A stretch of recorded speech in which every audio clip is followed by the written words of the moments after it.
No, and that's gonna be therefore bringing us to yet another game on a new map, which is gonna be Gold Rush. We have already seen it once in one of the previous matches. I don't entirely remember which one it was, but it was a fairly kind of fun map. Of course, inspired by Age of Empires 2. Wasn't it actually El Pelos also who was playing on this map? Nope.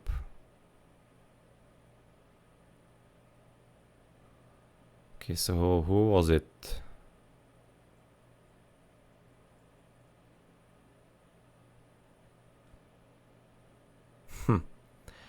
Don't see it in the first round. At this point, it could have been.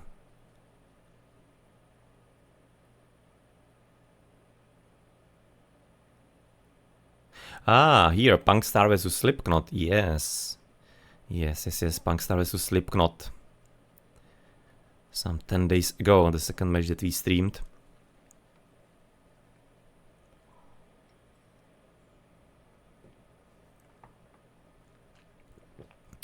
And game number 3 is therefore up. Let's see if it's gonna be already right now the finish.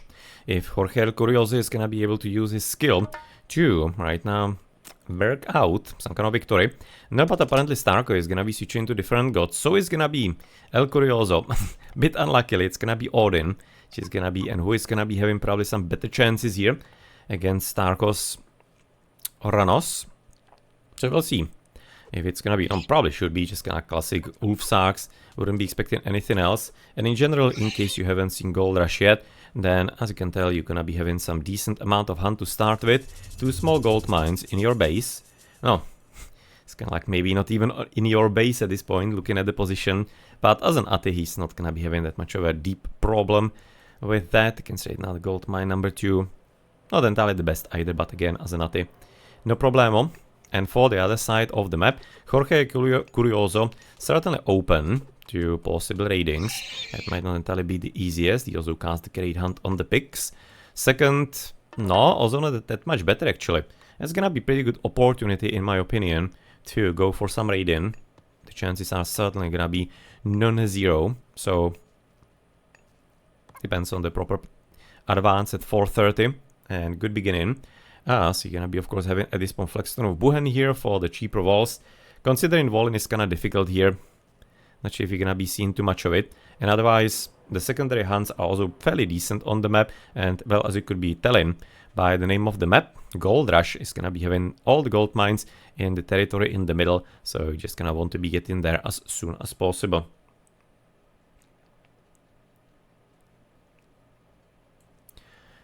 On the way to the top, Dwarven Calipers, very nice. Potentially something that could be helping theoretically both, but obviously for the Odin quite a lot later in the game. But maybe for Starko he could be getting some Cairo Ballista a bit cheaper from that. 20% discount is certainly quite a bit consequential. So looking forward to that with actually a decent amount of cows already collected for Starko. So on the other side of the map for Jorge, aka Mariano, you're gonna be having somewhat of a similar count for the time being. It's an interesting temple, I want to say. Because he could have been kind of using it as at least some kind of protection. Maybe like him, not necessarily for the front, because that would be always risky.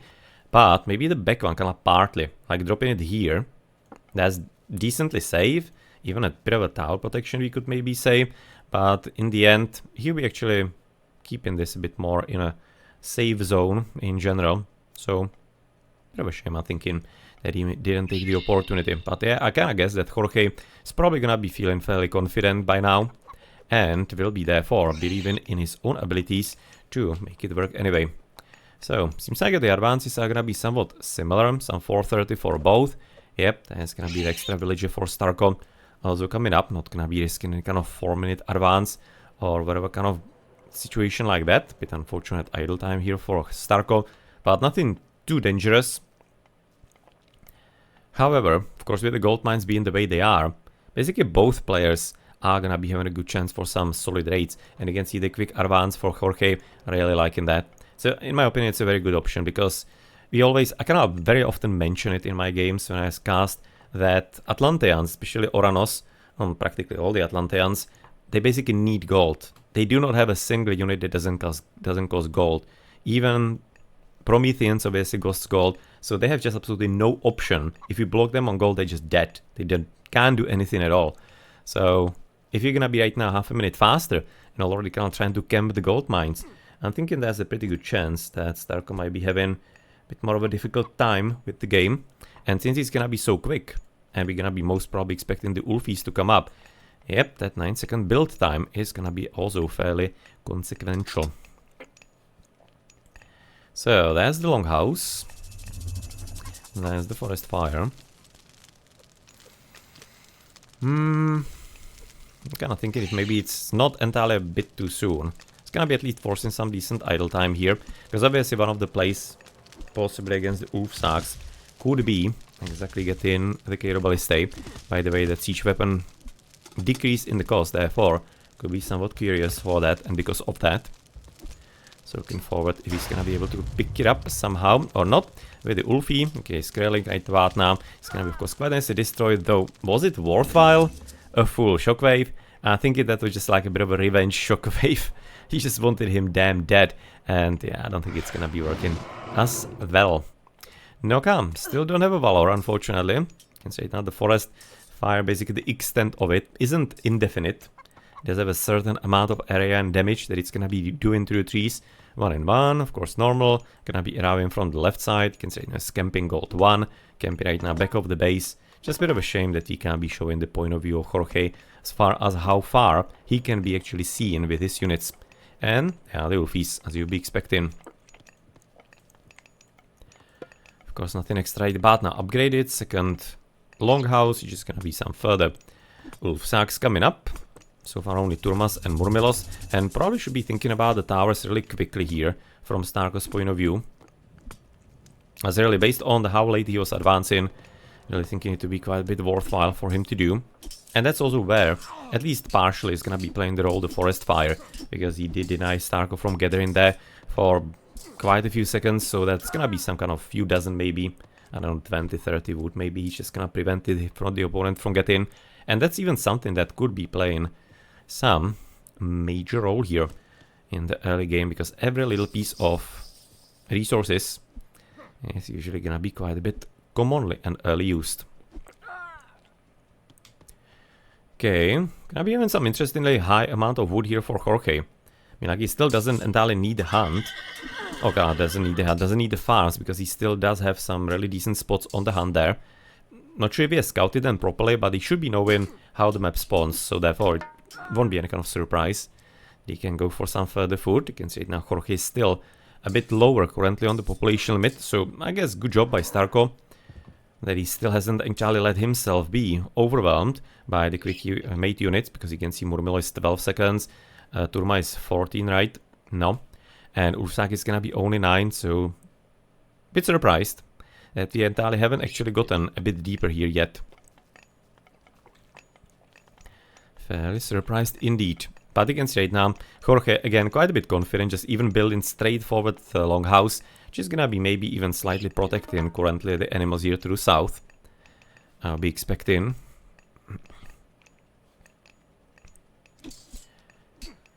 No, but still having a bit of a struggle actually to right now overpower the opponent. Ah, because he's actually even switching into throwing axemen. Interesting.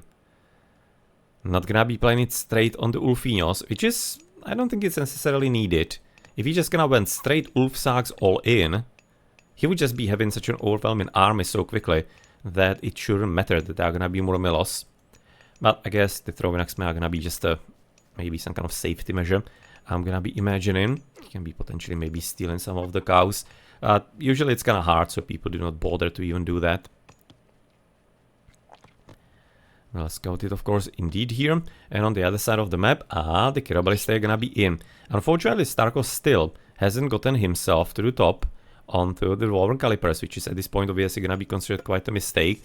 Still, by the way, having the Valors, that's gonna be finally at least one cast. No, and again, he's having even catapult as. That's probably a bit of a misclick I'm expecting, because obviously we don't have too much of a cavalry yet. But it seems like it's gonna be Jorge actually going for all kinds of combination. I don't know, I really don't think he needed to do that, considering really Also the differences in the advanced times, I think he would have been just fine. But nonetheless, he wants to be playing that way. And I just kind of don't want to say that it's a kind of mistake. Just maybe making a bit more interesting from Starko. Because obviously he's going to be quite a bit slower therefore with the army coming up. And therefore it means that he needs to be a lot more careful about not having some kind of needless and stupid losses. Currently, of course, the villages are gonna be quite a bit slowed down. Even right now, the ox cart is not gonna be helping out that speed. Unfortunately, we have actually fairly nice horses coming into the back. Currently, decent shockwave, or the decent shockwave, and especially very decent upgrade into the middle of the fight in there with the medium infantry. Pickaxe and medium infantry also coming from Starko, who already needs to be fleeing. Probably could be wanting to sacrifice that slow unit here. That means Kiro Ballista, even though it's expensive, but is the slowest, so maybe just the easiest to let his army run. But that fight unfortunately cost him quite a few resources actively, and even though the pop limit is still pretty similar, that was already one of the more important ones for El Curioso to be taken home to his own base. Okay, not gonna be having anything extra yet. Yeah, we're just gonna need to be getting more into Chaos. Getting like, I don't know, 3-4 at minimum. It's gonna be making sense. Can't even second counter barracks. Not even going for the Murmilos anymore. And you're gonna be having catapultas in there. Because he's still kinda hoping for the cavalry. But it seems like it's exactly right now being abandoned for just basically wild wolf sacks everywhere and throwing axemen. You can see pop limit right now reached for both players. It's good news. This one is gonna be almost out. No, this is gonna be a serious problem for Starko currently. He still doesn't have the towers upgraded. Potentially I'm thinking that he should be trying to head there. Because this is gonna be becoming a problem on the gold, in my opinion, very soon. I think he needs to be a lot more careful. Lone Wanderer, sure. Otherwise, of course, the economy for Starko is gonna be currently a bit better. If you're gonna be using the 2.5 ratio, then it's about like 37 villages maybe. Against the 29 for Jorge. And Jorge also doesn't look like that he's gonna be anywhere near a possibility on the heroic age yet. So I think this is definitely not in such a bad shape for Starko. This definitely seems like that it could be still playable. Now, currently the position in there is gonna be certainly a town center here for Jorge. Not gonna be even wanting to rush into the heroic age, which is maybe surprising. Because that's gonna be a second for Starko, and as an Atlantean, he also should be, at this point, having a good time going into heroic. If he's gonna be avoiding some kind of bad fights, so yeah, maybe would be actually preferring going into the heroic age a bit faster here for Jorge. Just to be having the tactical option in there of both, for example, some good giants, and of course having even the frost, just in case some kind of battle was looking like it could be going not entirely the greatest of ways. Would be also somewhat helpful. But yeah, also because we had the hill forts and even the god power, it would be quite a bit easier for Jorge to be also controlling the middle and getting into the extra gold mines, because even for him they're gonna be running out. Can say it now, the one to the top side is gonna be at 2000 still, the other one is already gone. So the fight for the middle is at this point going to be quite a bit real and very important for both. Still nothing extra there either. Armory of course getting ready. Hyperion was clicked for Starko.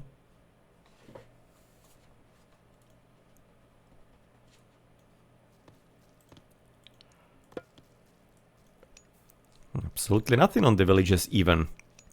And the full baseline for Stark already. This is probably gonna be a nice game still. So I'm just kinda hoping that Starko is not gonna be committing into some kind of fight that is not gonna be looking like he can win it. Because that's potentially like the only thing that could right now throw it for him. Otherwise it feels to me he's gonna be having somewhat of a good game and good chance on having a decent one as well. So unfortunately it's gonna be probably one citizen dead, and it's gonna be even the hero. It's a bit of a sad story. There's a bit sad in there. But the front TC probably should be done. No problem, and we'll be probably expecting some kind of palace also fairly nearby, and also somewhat soon.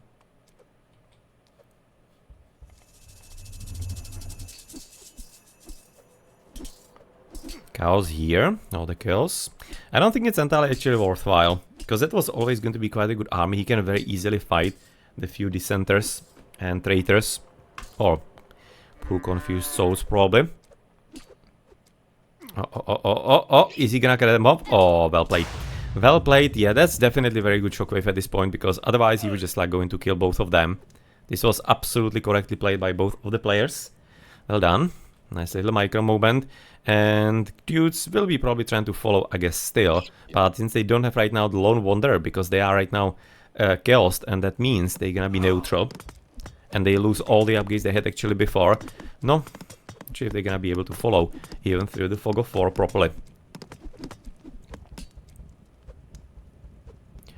Okay. Extra TC number 2 for Jorge, as the top one is gonna be just about now finished. And he's even trying to get straight into Mythical Age. Not a bad thought.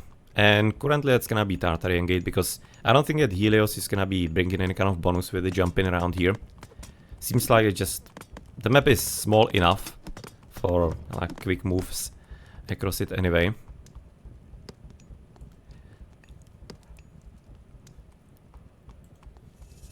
I really don't think we need to be doing anything more with another Valor. It's gonna be there for the second. Right now already done with the new village, of course. And well, time to be unfortunately throw in the hero just like immediately. Oh come on, he can just gonna kill the Turma as well. Well, that was unfortunately wasted Valor. Besides the villager, who at this point, though, unfortunately also seems like he might be losing his faculties as well pretty soon.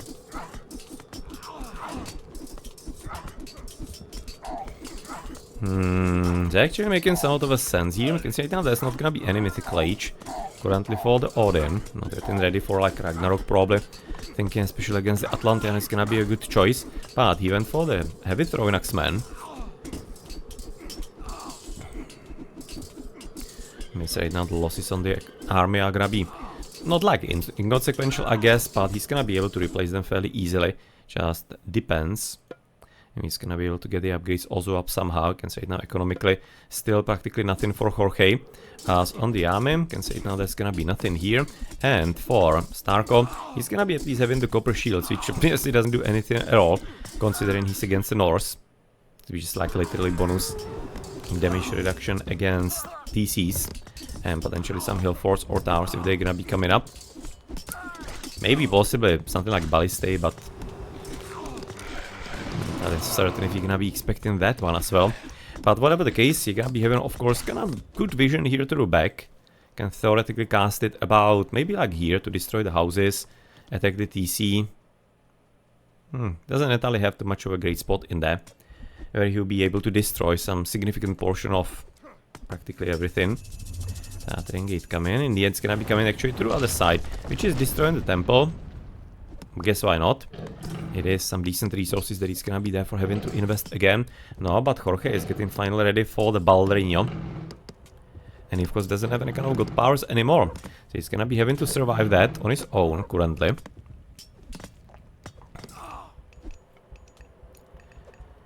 Survive that on his own. You can say it now medium archy with double copper. On the other side, you're gonna be having still absolutely nothing. It's kinda interesting really how Jorge is playing that. Kinda like almost, I want to say Magyar style. It's Magyar in the olden times, he kinda like didn't necessarily rely on the upgrades that much. He way more relied on his actual skill. And like mechanical micro and stuff like that. You can say it now Balder is gonna be right now having about, what is it, 59? No, 60 Ragnarok is gonna be quite a bit of a power. That is something that certainly can be working out with at least spawns will not be coming out of the ground anymore. And well, that was an interesting attempt to block the goal, which didn't work out just yet. On the other hand here, we do have already a decent amount of archers that can obviously deal with the infantry. Throw in Axemanos. I mean, like the pop limit currently isn't too high for Jorge. Having tons of gold, sure, so he can probably get himself a few more giants, and kinda should be rather. A few more giants, getting himself definitely shields. For him, on the other hand, shields are gonna be pretty important, And he just... yeah.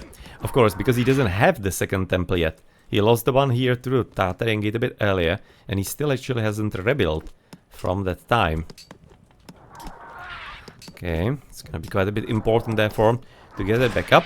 Finally, some kind of frost giants. Are we probably even just doing like one frost giant, potentially some fire giants when he's gonna be through? Possibly. But the one free, I'm thinking, or free. In the meantime, I would probably invest into just to make sure. And you can see the palace, as you mentioned, gonna be right now keeping the situation quite a bit under control if in the middle of the map. So that's the Baldrino. 65 villages.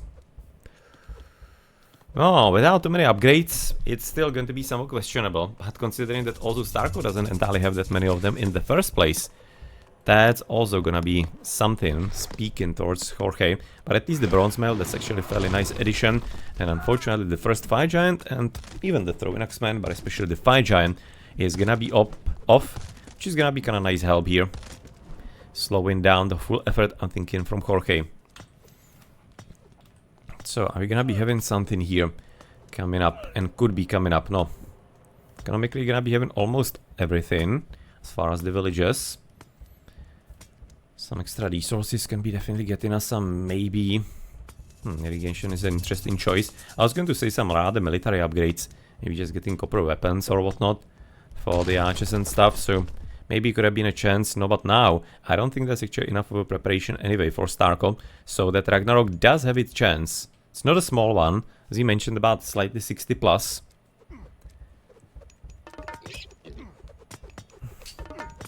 But it really depends how quickly he's gonna be able to coalesce. Seems to me actually quickly enough, so this is gonna be easy and quick kill. Won't be having too many upgrades on the buildings, but at least masons are in, which is very important. So we see the much better one against the buildings, or against the Heroes of Ragnarok for the TCs than Fortify TC, because it increases the melee resistance instead of just giving the extra HP. Yeah, so this is fortified. Or wait a second, fortified. Does it actually get some extra upgrades as well? I do remember that masons are given the melee resistance, which is important here. Because obviously they don't have any kind of crash damage or whatever along those lines. They literally just do extra. As far as the height of the damage, let's say. Size. Probably not. None of them are probably gonna be the correct words to use here. In this context. But you can say not double copper at least for him. Nothing further, and he really doesn't have any kind of resources further at all. So he's gonna be barely able to restart this economy. He's having some dwarf in, and nothing. You can see not even gonna be relying on the food here, just gonna straight on the gold, which is somewhat making sense. There's a decent amount of gold in the middle, and that's gonna be a territory that the Heroes of Ragnarok are gonna be controlling currently. Right now still 197 pop limit for Jorge.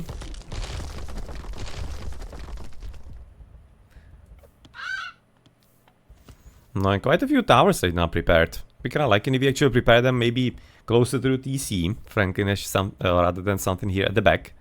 I think making a lot more sense. There's a lot of that cavalryman here some time ago.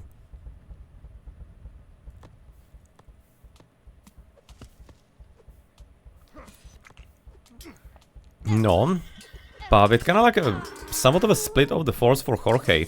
Don't think this is entirely well timed for him. He should be really kind of like bouncing from two places at once, or pouncing from two places at once. Still gonna be trying three. Can't really speak anymore. Sorry.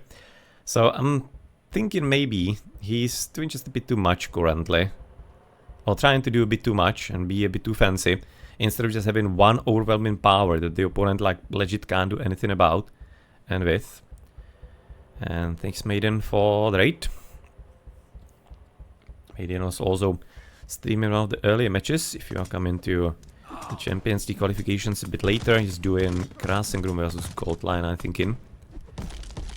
See if you're gonna be interested in that. No.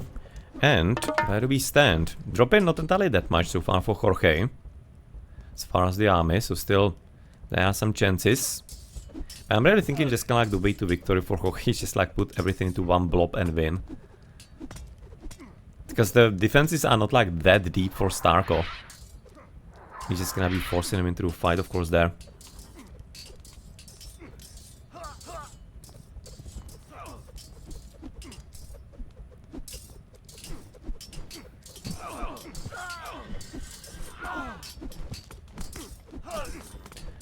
Okay. I mean, like, I'm not entirely really certain why actually Starko is building towers so far away beyond the TC. Because obviously it's gonna be making it easier to potentially pull down TC in general. But nonetheless, so far he seems to be having somewhat of a decent success, actually luring Jorge into a bit of a death trap at this point here. It's right now 160.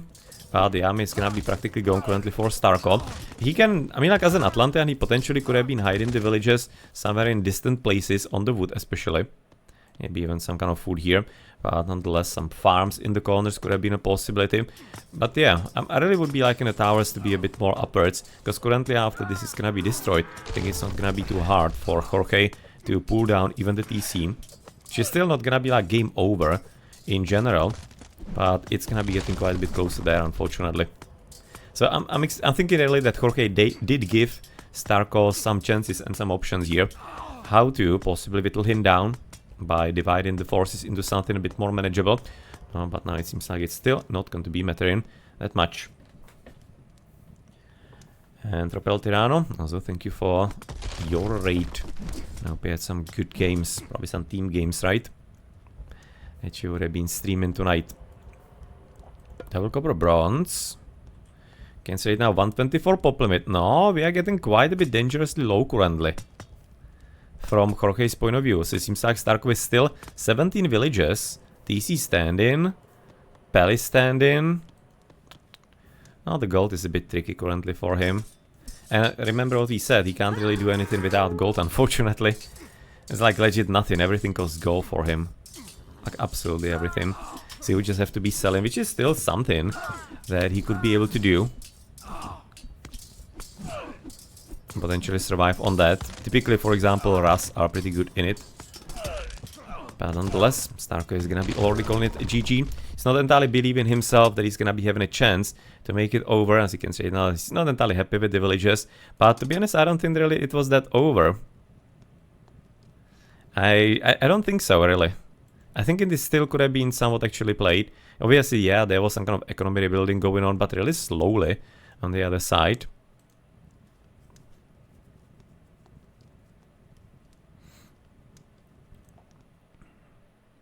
Just kind of needed to be a lot more careful. In my opinion, in experienced players' hands, this was still playable from this position. He was still having food, he was having infinite wood practically, which means he could be therefore selling the wood for the gold. He theoretically could be establishing some trade, even though it would be really short still. Might be having some gold from it. Yeah, I'm thinking this still could have been actually tried and played. But well, nonetheless, it wasn't. Starko didn't entirely see the light at the end of the tunnel. And that means that Jorge El Curioso, aka Mariano, is gonna be the one to get the victory in the second round of the qualification for Voobly Champions League 3. Hosted by Boit and the community 3-0. And he's gonna be advancing into the last qualification round, where he's gonna be playing against... And that is certain. I say now the bracket. Don't want to be right now spoiling you, so you can see it at exclamation mark bracket in the chat. Just gonna be looking myself who is the opponent here for the next round. Okay, it's gonna be, if you don't want to listen, then don't, because it was a match that was played yesterday, if I'm not mistaken. Sirtok and Marcos. Yeah, it was played yesterday, streamed by Boit. And the victor of that was Marcos. So therefore it's gonna be Jorge El Curioso versus Marcos. That's gonna be the next round. Okay, so let's have a look therefore on some upgrades at the end here. Can say now hand ducks, irrigation and shaft mine. On the armies we have seen it a bit earlier. Obviously there wasn't too much on the Heroes of Ragnarok, just double copper. And on the villages there also wasn't an Italian kind of deep upgrade line, only just the pickaxe. I'm really thinking this could have been played still. I just can't shake the feeling from my experience casting the games. Jorge just cannot try to be too fancy with splitting into 3 groups. Considering he doesn't have upgrades, it's kinda risky at that position. The Heroes of Ragnarok are not as tanky against like towers and TCs if they don't have proper ups.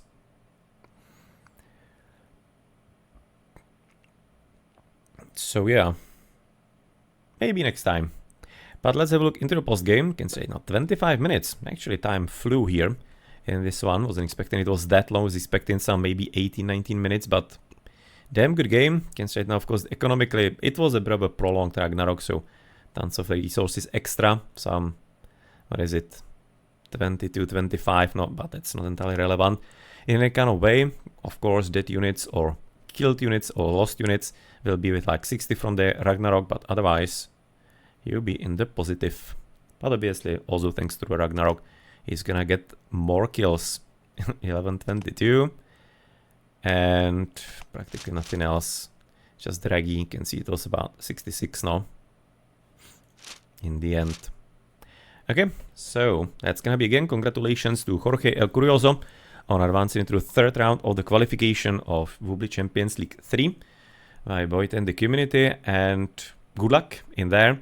Same as, well, we're gonna be wishing good luck to Warriors Age of Mythology Starko in his 3rd games. Unfortunately not in the tournament, but you're gonna be, of course, looking forward to seeing him in some further games and further competitive events.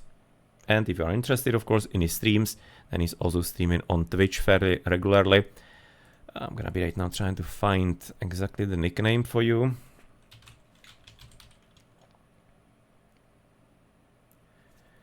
If I actually can, though.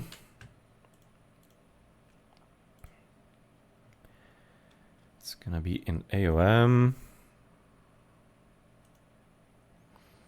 I'm not entirely certain how many underscores he has there. I think he's having like 2 underscores, maybe 3. Yeah, he's currently actually streaming, so he was streaming his POV the whole time. So it's kind of cool. So you can potentially raid him right after, I'm thinking. So this is right now his Twitch. If you are going to be interested. So GG. Okay, so that's gonna be there for the match. And that should be also it for today, as far as I'm aware of some kind of done matches. The next one probably will be there for tomorrow.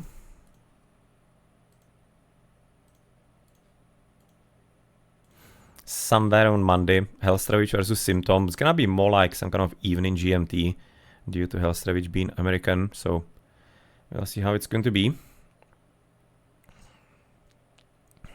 And then, of course, you're gonna be having still some further games. Yoshima Hade and Super Affi Miracleman to be scheduled with Gabo and Lordy as well. So Splayed, Count versus Viz is gonna be next Saturday, 8 GMT in the morning. And Tiger Boss Senso is also something to be scheduled. And potentially also maybe some first games from the last round of qualification. You can see Rappel versus Antos. And, no, well, maybe some kind of others are gonna be also finished and prepared. Like, for example, here, Marcos versus Jorge. And EV392, thank you very much for the follow.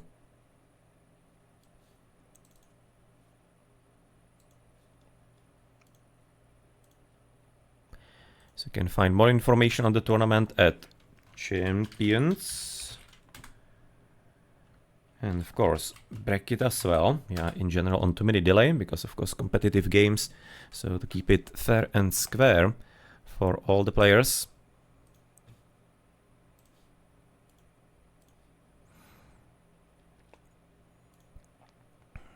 And currently gonna be having plenty streams here. Seems like Ropel Tirano is gonna be again streaming. Easy, Asem.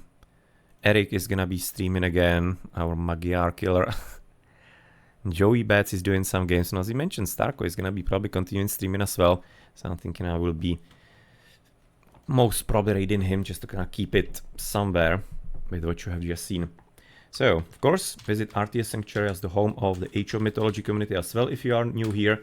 Web running since 2003 with tons of discussions, guides, recorded games, a history of the game, present, past, and future, and whatever. You can get there also some information on tournaments if you want to join up and whatnot. No, and just kind of like ask and join the discussions if you are having some problems with some specific matchups maybe. Players can help you out if you wish, or get some mods there as well if you are interested in those that maybe we had on the stream. You can also find plenty of them on Age of Mythology Heaven, which is the home of the creative community, so tons of custom scenarios there, campaigns, game crossovers with like Final Fantasy, Lord of the Rings, or Game of Thrones, new civilizations like the Aztecs, and even some kind of like maybe notes of reverse engineering of the game by for Mario if you want to be maybe continuing in that and improving the game overall. Up to you. It's something that you can possibly invest time into as well, or just gonna simply become the next modder, like Rebels Rising, for example, who has done tons for us with the maps, improved the scripting, improved also on that the second observer doesn't ruin the games, the recorded games rather, or for example the live tools, like the resources and the upgrades, all from him, and also on his work somebody else implemented also the observing into vanilla, which didn't have that, it only came with the Titans. And otherwise, if you also want to be for joining us, if you're interested in the mods that I'm using, you can have !mods. For example, the UI by Ipert, the user interface based on Ekanta. There are 10 tons of versions, so you can just have the villager counter if you wish. There are really tons of things you can find. And you can also then get something like the upgrade mod pack, which is signalizing, for example, upgrades in the game. I can just first sight tell if the farms are upgraded or if the units are having shields or weapons and whatnot. Mostly useful for casting. So otherwise, graphically up to you what you want to do. And then something like the advanced tooltips, which is just getting you all kinds of extra information on the units and god powers and everything maintained by Ipert lately for the balance patch, for the original game, and for extended edition. And originally it was created by Pete and Xantelian and worked upon by Dragon Q when extended edition came out.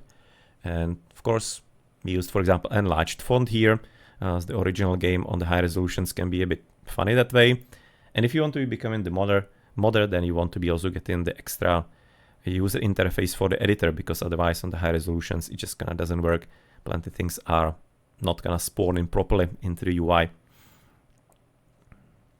And then, for example, there's also something like AOT Encyclopedia, which is kind of like an extension of the advanced tooltips by Hagrid, Ipert, and Logi, and basically deep dive into the mechanisms of the game and how it all works, how build points work, how Loki works and his Herseers, and interactions with the animations and all kinds of stuff like that you might be interested in if you want to be getting deeper into the info on the game. Otherwise, if you are also on extended edition and want to be joining us on Voobly to have the better experience with the original game, then feel free to do so. If you don't have the original and don't want to download it anywhere, there's a compatibility patch by Straxis and Chris. So if you want to be joining us, just gonna download, install, and you should be able to play both Steam and Voobly, because it kind of helps the original game to communicate with the extended edition that you have. Kind of transform it over. If you have some issues, feel free to message Voobly mods or me, for example, or post on the support forums as yeah. Voobly actually does have a support and mods, so therefore you're taking care of possible troublemakers and problems if you have some technical issues and stuff like that. It's all possible to handle. Or if there are some cheaters, for example, there are sometimes here and there. People are people simply, and always will be. Just report them, and that can be also looked into and handled. There's gonna be some reason to do so. But yeah, well, in the meantime, it's gonna be there for it for today. Of course, also feel free to join us on Voobly, some decent playership rather today. And you can play here on the Voobly balance patch, which is the most common, or you can play here also the Ensemble Studios 103, the original game. You don't have anything forced upon you. You can play here Vanilla without Titans, Expert Vanilla patch that is used for tournaments and show matches, for example by AOL Destroyer and others. And you can play Rated Vanilla as the only plays here, or for example custom scenarios, Deathmatch, Lightning here. I've seen Lightning like 2 weeks ago. And from the custom scenarios, you're gonna be seeing, can see Tiny, Plenty, and commonly played. For example, Elkers is commonly streaming it on his Twitch. The same without the last underscore. He has also created a guide that is available on Voobly forums. So yep, you can do that. Okay, there's a guide I can post for you.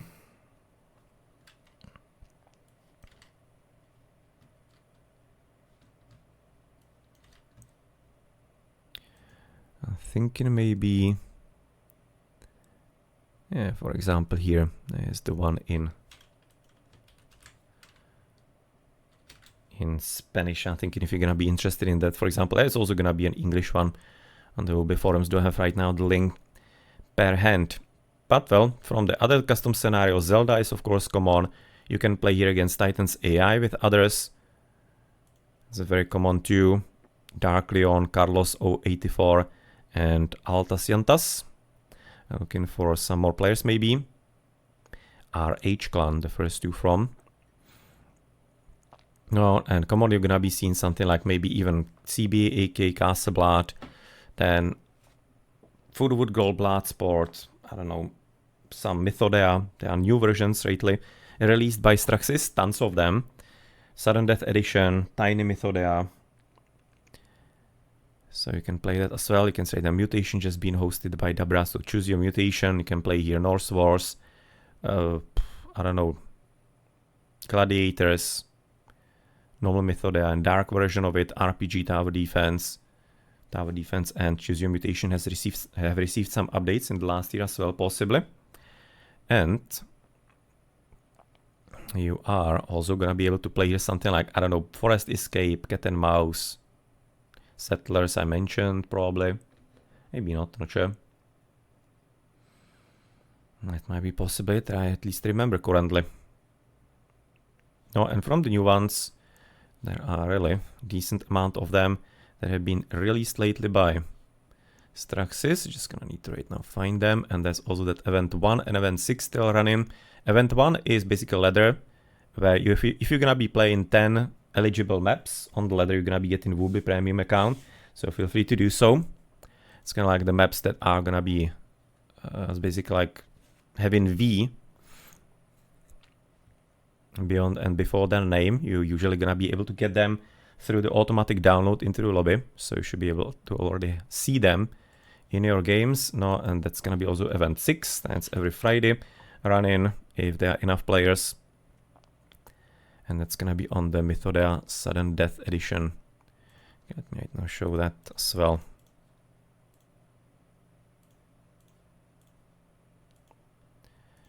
For example, that it's basically like a quickened Mythodea, as you could be thinking. Usually takes like 4 or 5 minutes. We have also streamed the Webpiece Free-for-All party with all the new scenarios in the past 2 months, so you can find it in the highlights here somewhere already on YouTube if you are interested in those news. So you can have then also something like Carnivora Wars, which, as you can tell, plenty carnivoras everywhere. You can be having potentially Turma Wars. I don't think I have the link right about now here. Desertification, even 2v2 version, which is basically like race for 20,000 food. So something a bit different. And then something like European Wars Cheesier, which is by NK Kid and Ceiling Bet and Straxis. That's basically a map that is like Europe. You just need to be getting a few TCs, or 7 exactly, so it's not few, that's several rather, and holding them for some minutes, 5 minutes here, to claim the victory. So experiment and inspiration by Age of Empires 2. As for example, AoE 2 has lately learned that Tiny is actually a fun mode, and they've started playing that as well. There's also, for example, that Mythodea Mini, which is kind of like the tiny version of Mythodea.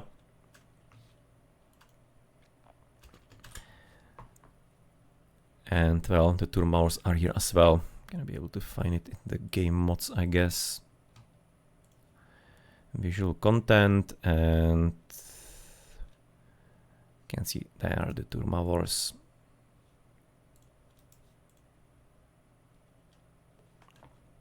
As you can tell, tons of Turmas everywhere for you to enjoy and micro, as they are getting improvements the more kills you get. So kind of like a standard situation in CS. So that's gonna be tonight. I also thank you for watching, and whoever stopped by. We are streaming community games every Wednesday, Age of Mythology, for quite a few years already. Then we stream also regularly Monday and Thursday. Lately it's some Heroes to Might and Magic and Diablo, but we also play and stream Age of Empires 2 and Age of Mythology if there's something like this where the community could be using some assistance with covering some games. And otherwise we also play some old school games like Settlers, Dune 2, I don't know, Transport Tycoon Deluxe, Daggerfall, for example, Witcher, even.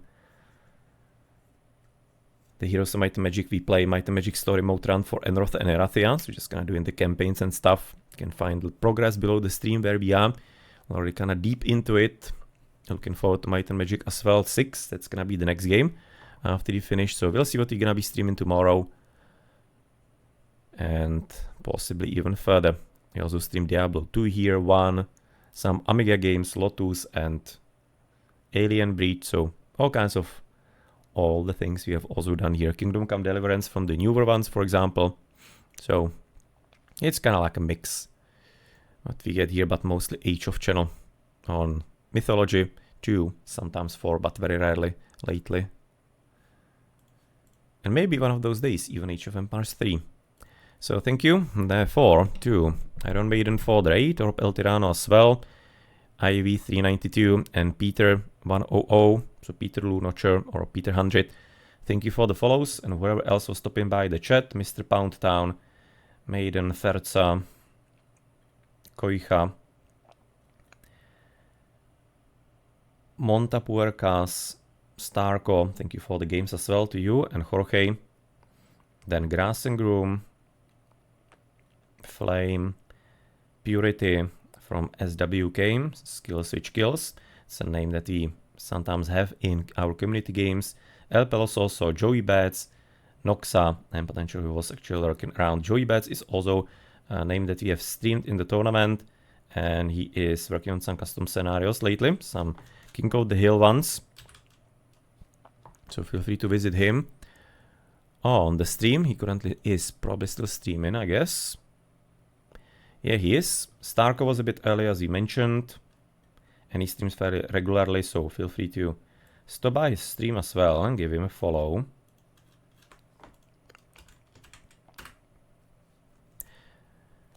Then, of course, the Raiders, Rob El Tirano. He's not streaming at this point anymore. Same as possibly Maiden also gave us the raid, as he was doing the previous match between Gold Lion and Grassegroom, and currently there's going to be there for also Eric BR. Okay, so let's gonna do this. As the ones that are offline, so we're not gonna be raiding Starko anymore, unfortunately. And that's also right now going to be Gabo and Eric doing some games, so feel free to choose where you are wanting to be switching. You already are switching, of course, as I'm seeing right now, the viewers. So feel free to choose your the entertainment for the evening. So I've been Blackadder at Blackadder's Place. Thank you very much for watching. Hope you enjoyed. Thank you again for the raids, Maiden and Tirano and Ivy and Peter for the follows. And I've been Blackadder at Blackadder's Place. Hope you enjoyed and see you later.